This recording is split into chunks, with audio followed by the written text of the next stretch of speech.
शुभप्रभात सगळ्यांना. चला तर मंडळी, आज मी माझ्या झाडांसोबत गप्पा गोष्टी करणार आहे, तुम्हालाही दाखवते. तर सर्वात आधी ह्या आहेत आमच्या तुळशीबाई. तर यांची मस्तपैकी वाढ झालेली आहे. ही आहे रामतुळस आणि मंजिऱ्याही खूप साऱ्या आलेल्या आहेत, सुकलेल्या आहेत. आता ह्या मंजिऱ्या मी सर्व जपून ठेवणार आहे. एस्पेशली ह्या मंजिऱ्या मी चहामध्ये वापरते. काही मोठी पानं धुवून चहामध्ये घालते आणि मंजिरा पण घालते. मंजिरी घातल्यानंतर आहे ना, चहाची चव फार सुंदर लागते. तर आपण आत्ता जाणार आहोत पुढच्या छोट्याशा प्लॅनकडे, म्हणजेच हे आहे मिरचीचं छोटंसं रोपटं. आणि इथे तुम्हाला दिसतच असेल की बघा किती छान कवळी हिरवीगार मिरची आलेली आहे, जी प्रचंड तिखट आहे बरं का, प्रचंड तिखट आहे. मस्त यार, किती कवळी आणि किती सुंदर हिरवीगार आहे, चवीला तितकीच तिखट. आणि त्याच्या शेजारी इकडे मी लावलंय सहज एक गंमत म्हणून बटाटे लावले होते, ज्याला कोंब आले होते असे बटाटे मी लावले होते. आणि खाली बटाटे आलेत बरं का. आणि तुम्हाला सांगू का, असं मी प्रत्येक कुंडीमध्ये खत म्हणून आहे ना, ज्या वेळेला आपण कांदे निवडतो ती सालं फेकत नाही, तर खत म्हणून मी प्रत्येक कुंडीमध्ये सालं अशी टाकून देते, जेणेकरून ते झाडांना खतही होतं आणि झाडांची छान वाढही होते. आणि पुढच्या कुंडीमध्ये आहेत अळूची पाने. अर्थातच अळूवड्या सगळ्यांनाच आवडतात. मी एकदा सहलीला गेले होते, तिथून काही रोपे आणली होती. तर छानपैकी रोपे रुजलेली आहेत. अर्थात मी बऱ्याच वेळेला अळूवड्या करून झालेल्या आहेत आणि ज्या वेळेला नवीन कोंब येतात तर प्रत्येकाला मी देत असते.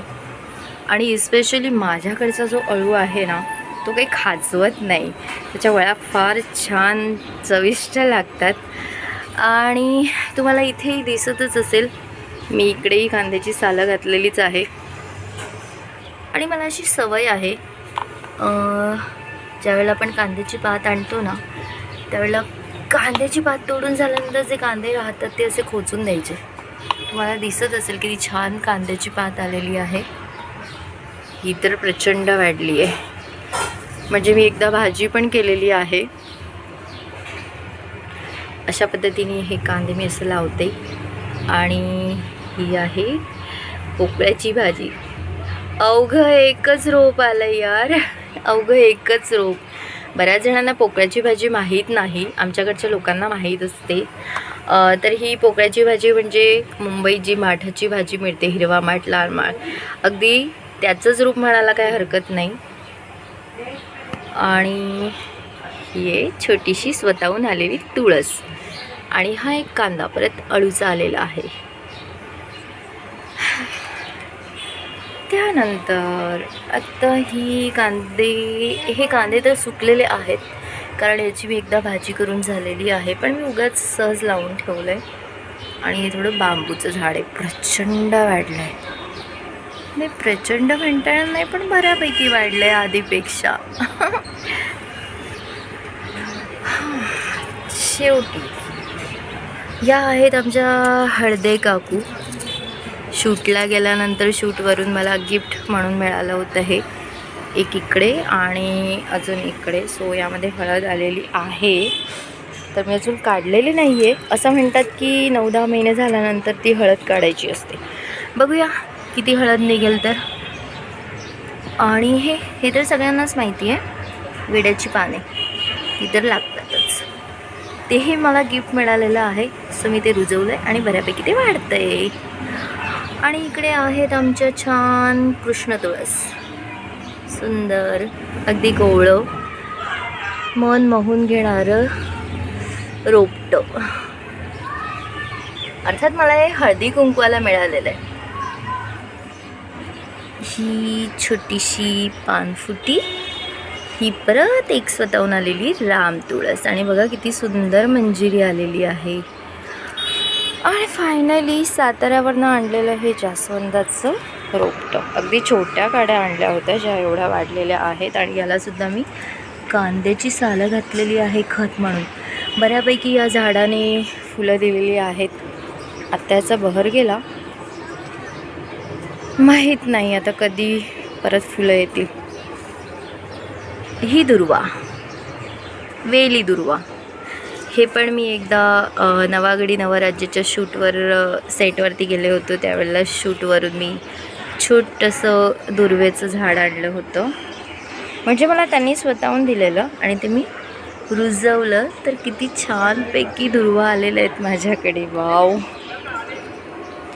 हां, आणि हे आहे जाईजुईचा वेल, पण तो काही इतका वाढलेला नाही आहे. हरकत नाही, बघूया. पुदिना लावायची मला प्रचंड आवड आहे. पाणीपुरी केल्यानंतर ज्या काड्या असतात त्या मी अशा खोचून देते, म्हणजे पुदिना येतो. आणि हां हां हां हां, लुक ॲट दिस यार, हे पुन्हा एक अळू आहे. ॲक्च्युली हा अळू वडीचा नाही आहे, हे आहे अळूचं फतफत करण्याचा अळू. वाव, माझं लक्षच नाही, मला आत्ता लक्ष गेलं. किती सुंदर दिसतंय ते, मस्त. पुदिना कमी आहे खरं तर, हा काही पुरेसा होत नाही, पण मी आज गंमत म्हणून तो पुदिना लावून ठेवला आहे. आणि इकडे ह्याचं झाड मला माहिती नाही हे कसलं झाड आहे, फुलांचंच आहे, जे गार्डनमध्ये असतं. त्याला छोटी छोटी पिवळी फुलं येतात. बऱ्यापैकी हा वेल वाढलेला आहे.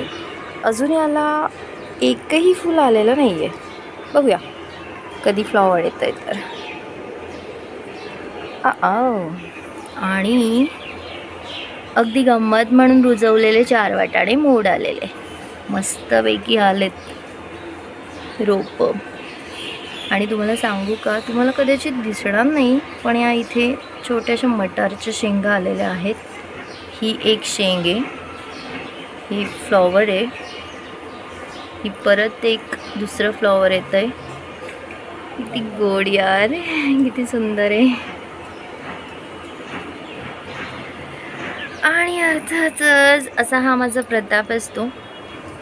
फेसपॅकसाठी संत्र्याची सालं मी सुकवते आणि सुकल्यानंतर मिक्सरला पूड करून फेसपॅक म्हणून त्याच्यामध्ये दूध, हळद वगैरे घालून आपण यूज करू शकतो.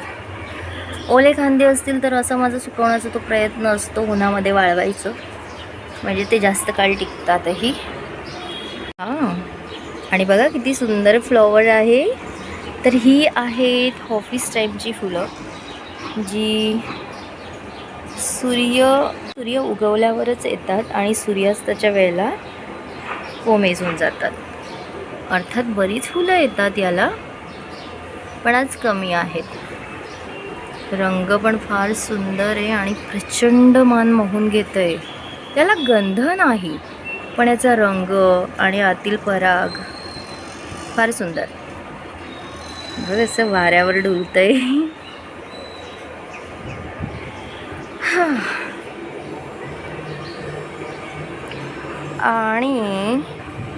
आणि परत या बाजूला मी असे कांदे ठेवलेले आहेत, जे ओले आहेत.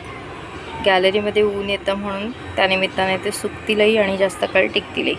असे हे माझे पराक्रम चालू असतात की कांदे बाहेर ठेवायचा, ओला लसूण बाहेर ठेवायचा आणि ते सुकवायचं. बघा बघा, आमची तुळस मस्त वाऱ्यावर डुलते. आहा, किती छान ना. आणि बाल्कनीच्याच विरुद्ध दिशेला ही आहे माझ्या सासऱ्यांची आवडती जागा. त्यांना गॅलरीत बसायला खूप आवडतं. सगळ्यांची आवडती गवती चहा.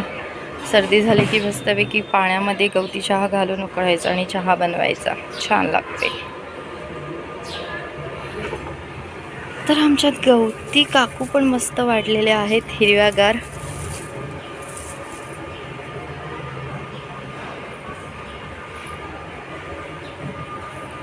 पुढे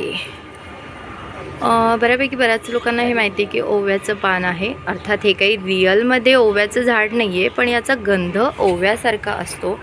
आणि सगळ्यात चांगली गोष्ट अशी की ही पानं तोडल्यानंतर, धुवून घेतल्यानंतर याची छान भजी पण होतात, जी चविष्ट लागतात. पण ती लागलीच करावी लागतात, कारण काही वेळाने जर करायचं म्हटलं तर ही पानं काळे पडून जातात. आणि स्पेशली मी फक्त भजी करण्यासाठी एवढं हे झाड वाढू देते. आणि हे आपल्या कोरफड बहुगुणी, त्यांचं तर काय वर्णन मी सांगायलाच नको. अर्थातच ते प्रत्येकांना माहीतच आहे. आणि ही कढीपत्ता. सुकलाय बिचारा, कारण त्याला ना मी 4-5 दिवस झाले पाणीच घातलं नाही म्हणून. पण नक्कीच आता ते 1-2 दिवसामध्ये बहरून येईल याची मला पूर्ण खात्री आहे.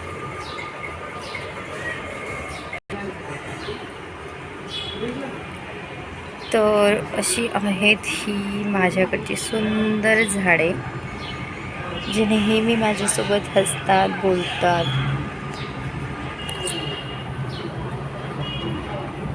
तसं बघायला गेलं तर प्रत्येक झाड आपण जेव्हा त्याच्याजवळ जातो त्यावेळेला आपल्याशी काही ना काहीतरी बोलत असतं, आपल्याला काहीतरी सांगत असतं, पण ते आपल्याला कळत नाही.